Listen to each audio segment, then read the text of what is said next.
जीवनात संधी दिली गेली, अरे एका मच्छाचा भेद तुला करता आला नाही, तिथं तू तरी पराक्रमाच्या वल्गना करू नकोस. या मित्रासाठी किंवा एक नव्हे दोन नव्हे संधी तू मागितल्यास, आम्ही संधी दिली, त्या संधीचं सोनं तुला करता आलं नाही, तो पृथ्वी दिग्विजय तरी काय करणार? राजा ध्रुपद, मी एकाच विचाराने आलो होतो, मागे घडून गेलेला इतिहास उघडायचा नाही. पण आता सुरुवातच जर का तुम्ही केला असाल तर आता तुम्ही आम्हाला जरा बोलायला भागच पाडला. कारण तुम्ही म्हणे आम्हाला मत्स्याच्या नेत्राचा भेद करण्याची संधी दिली. राजे ध्रुपद, स्वयंवराच्या ठिकाणी तुम्ही उपस्थित होता, स्वयंवराच्या ठिकाणी आम्ही उपस्थित होतो, स्वयंवराच्या ठिकाणी गोपाल कृष्ण उपस्थित होता, स्वयंवराच्या ठिकाणी माझा मित्र उपस्थित होता आणि स्वयंवराच्या ठिकाणी तुमची कन्या सुद्धा उपस्थित होती. मग अशा वेळी माझा मित्र सुयोधन, या मित्र सुयोधनानं केवळ 5 बाणांची मागणी केली. ती 5 बाणांची मागणी तुम्ही गोपाल कृष्णाच्या आज्ञेनं पूर्ण केला. माझ्या मित्राचे 3 बाण निष्फळ ठरले. मग पुढील 2 बाण केवळ मित्राच्या स्वाभिमानासाठी आणि मित्राच्या सहकार्यासाठी या अंगराज कर्णानं मित्राजवळ मागितले.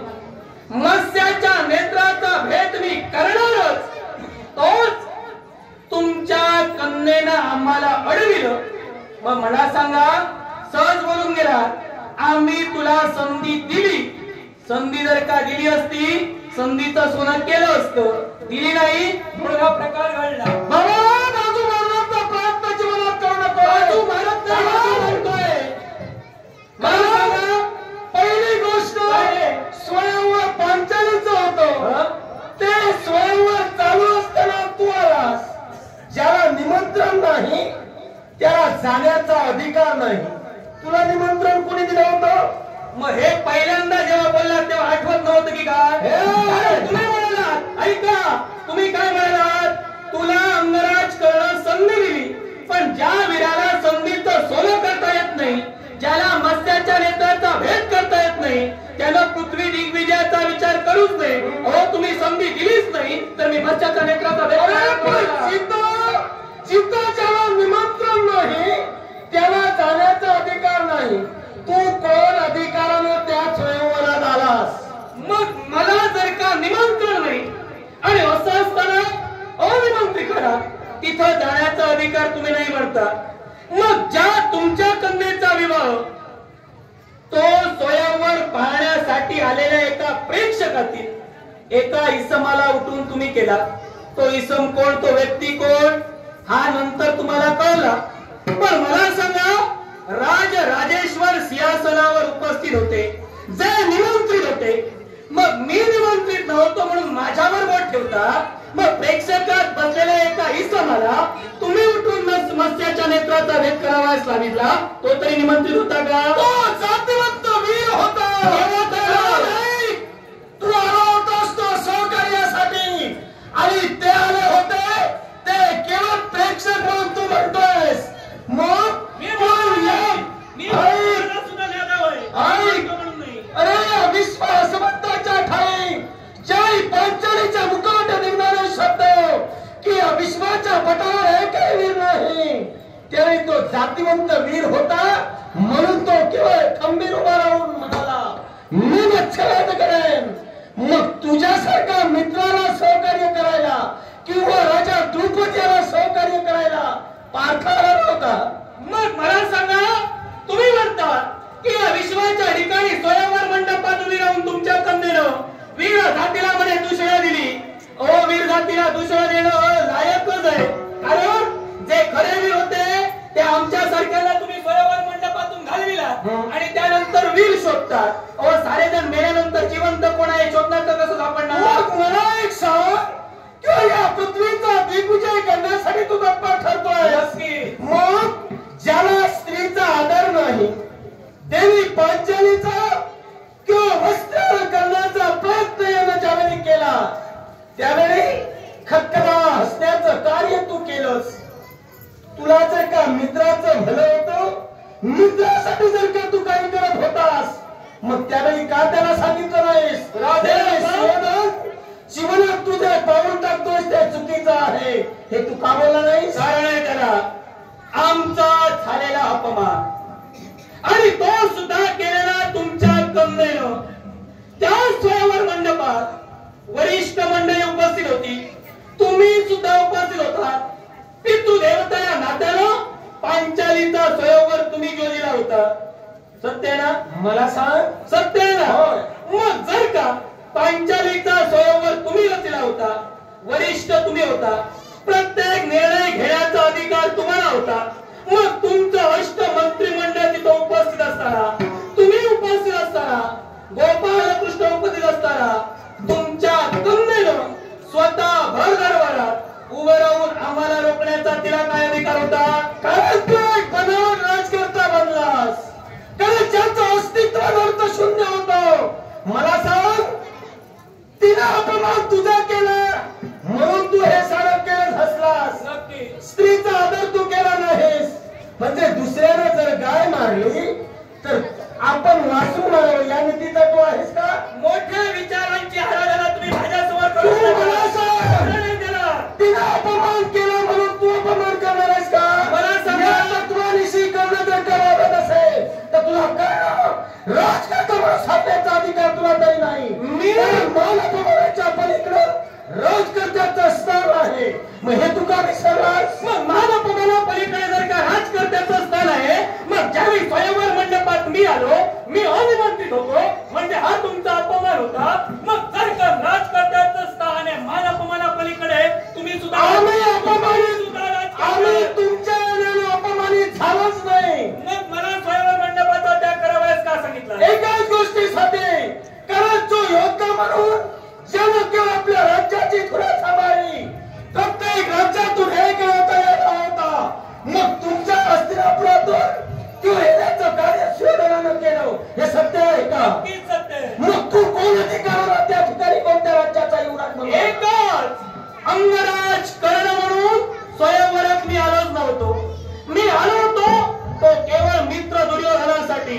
आणि त्यावेळी मी त्या भर स्वयंवर मंडपात माझ्या मुखातून हे शब्द सुद्धा आले होते. काय?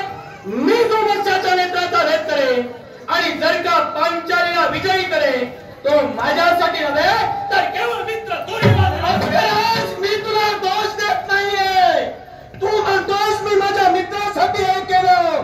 मग जर का तू मित्रासाठी जर का हाती धरुक्ष घेऊन मनसेवेत करण्यासाठी जर का तत्पर करत होता, तर पांचालीच्या बाबतीत ज्यावेळी धर्म घडला त्यावेळी तू नक्की तुझ्या मित्राला समजावून सांगितलं असतंस. कारण मित्र ज्यालाच म्हटलं जातं, जिथं मित्राचा पाऊल वाम मार्गाला असत्याचा मार्ग जर का तो आचरणार असेल तर त्याला सत्याच्या दिशेनं आणणं हे मित्राचं कर्तव्य नव्हे का? मित्रत्वाचं नातं कोण समजावतं? कोण? राजा द्रुपद. मित्रत्वाचं नातं अंगराज करणारा तुम्ही सांगता. तुमच्या जीवनातील घडलेला प्रसंग, गुरु द्रोणाचार्य आणि तुम्ही अग्निवेश महंतांकडे गुरुअभ्यास संपादन केला आणि त्यानंतर या पांचाल देशाचा राजकीय मस्तकी मिळवून या राज्यकारभार तुम्ही सांभाळत होता. त्यावेळी द्रोणाचार्यांचा पुत्र अश्वत्थामा याला दुग्ध संचय हवा म्हणून द्रोणाचार्य तुमच्या जवळ आले आणि त्यांनी एका धेनूची तुमच्या जवळ मागणी केली. अहो, 12 वर्षाचा प्रदीर्घ काळ ज्या द्रोणाचार्यांबरोबर तुम्ही घालविला, तुम्हाला सत्याचा मात झाला, तुम्हाला राजकारभाराचा मात झाला आणि म्हणून मित्रत्वाचं नातं तुम्ही ओळखण्यास नकार दिला. आणि एक याचक म्हणून जर काल असतील, तुला एकाला 2 धेनू देईल, पण मित्र म्हणून सांगून धेनू मागू नकोस. अरे, जो मित्रत्वाचं नातं याच्या अगोदर विसरला त्याने मित्राच्या नात्याचे धडे आता कर्णाला देऊ नये. हे कर्ण, अरे मित्राला घडविणं हे सुद्धा प्रत्येक मित्राचं आद्य कर्तव्य विसरू नकोस. अरे, तो क्षणी जर का मी द्रोणाचार्याला दिला असता, जर का धेनू जर देण्याचं कार्य केलं असतं तर स्वाभिमानाला तो पेटला नसता. अभिमानाला जगाच्या संबंधात स्वतःचं अस्तित्व निर्माण करू शकला नसता. मी देऊही शकलो असतो, पण प्रत्येक माणसाला अस्तित्व कळायला आणि माझ्या मित्रासाठी मला त्याची कुवत असताना सुद्धा दुसऱ्या समोर लाचार होणं हे योग्य आहे का? मित्राचं अस्तित्व मोठं करायला गेलात पण मित्राला तुमचं अस्तित्व मात्र मला एक सांग, दुसऱ्या समोर लाचार होणं योग्य आहे का? मला सांगा, अहो ज्यावेळी मित्राचं अस्तित्व मोठं करण्यासाठी गेला त्यानंतर मित्राला ओळख दाखविण्यास नकार केला नाही, मित्रत्वाचे धडे मला देतात. पण त्यानंतर द्रोणाचार्यांनी कौरव पांडवांना शस्त्र विद्या शिकविली आणि त्यावेळी त्यांनी आपल्याला गुरुदक्षिणा म्हणून राजा द्रुपदाला युद्धात पराजित करून आपल्या चरणापर्यंत घेऊन या म्हणून सांगितलं. त्यावेळी पार्थानं तुमच्याशी युद्ध केलं, तुम्हाला आपल्या रथाला बांधिलं आणि द्रोणाचार्यांच्या पायावर ठेविलं आणि त्याच पार्थाला स्वतःची कन्या दिला आणि कसली राजाची मोठेपणा. पार्थाचं कर्तृत्व महान आहे, तुझ्यासारखा पार्थ नाही लक्षात ठेव. पार्थाशी बरोबरी करण्याचा प्रयत्न जीवनात तू करूच नको. पार्थाशी मी माझी बरोबरी करत नाही, फक्त तुम्ही मला मित्रत्वाचे धडे देऊ नका, कारण तुमच्या मागं तुम्ही मित्रत्वाला असाच गैरबोट लावलेला आहे. मग मलाही तेच म्हणायचंय, तू जर का धर्माचा पुरस्कार आहेस, धर्मासाठी शब्दासाठी जर का झटणार आहेस तर दुसऱ्यानं गाय मारल्यानंतर आपण वासरू बनवल्या तत्वाचा तू आहेस का? या प्रश्नाचं उत्तर दे. नक्कीच नक्कीच, कारण जर त्या एखाद्यानं अपमान केला असेल त्या अपमानाला प्रत्युत्तर तुम्ही कशा प्रकारे देणार ते सांगा. तू बोलूच नकोस, कारण जिथं ज्याला धर्म कळत नाही दुसऱ्यानं अपमान केला, दुसऱ्याचा गाय मारली म्हणून जर का तू वासरू मारला तर अशा माणसाचं बोलण्याचा अधिकार मला तरी करतोय मी तुझा. तुम्ही जर का आमचा धिक्कार करत असाल, धर्मशास्त्र सांगतंय या विश्वाच्या ठिकाणी पृथ्वी दिग्विजय करणं हा प्रत्येक राजकर्त्याचं कर्तव्य आहे. पृथ्वी दिग्विजयापुरता तुमच्या समोर मी आलोय. पृथ्वी दिग्विजयापुरता धर्म आहे, माणसाच्या आचरणात धर्म आहे आणि तो धर्म तुझ्या आचरणात नाही. म्हणूनच या पाश्चात्य देशावर माझी तुझ्या जीवनाचा सर्वात करेन. मी जर का माझ्या जीवनी जर का मी धर्माचरणाला दिला नाही तर माझा सुद्धा तुमच्यावर ठाम आरोप आहे. ज्याला ब्राह्मणाची माहिती धुडकारली मग माझ्या बरोबर तुम्ही सुद्धा धर्मी आहात. मी का धर्मी आहे? या राज्याचं केवळ सेवा करण्याचं भाग्य मला लाभलंय. ती सेवा करत असताना नक्कीच या जनतेच्या हितासाठी मी जगेन. आता फक्त तुम्हाला हे अर्ध राज्य सांभाळायला दिलंय. अर्ध राज्य द्रोणाचार्यांचा पुत्र अश्वत्थामा सांभाळतोय, तेव्हा हे अर्ध राज्य सांभाळा, नाही तर आमच्यापासून तरी सांभाळा. तो काय जीवनात दिवे लावणार आहेस ते मला सुद्धा पाहिजे. काय जिथं राजा द्रुपद जिवंत आहे ते पाश्चात्य देशात तुला तरी थांबा देणार नाही.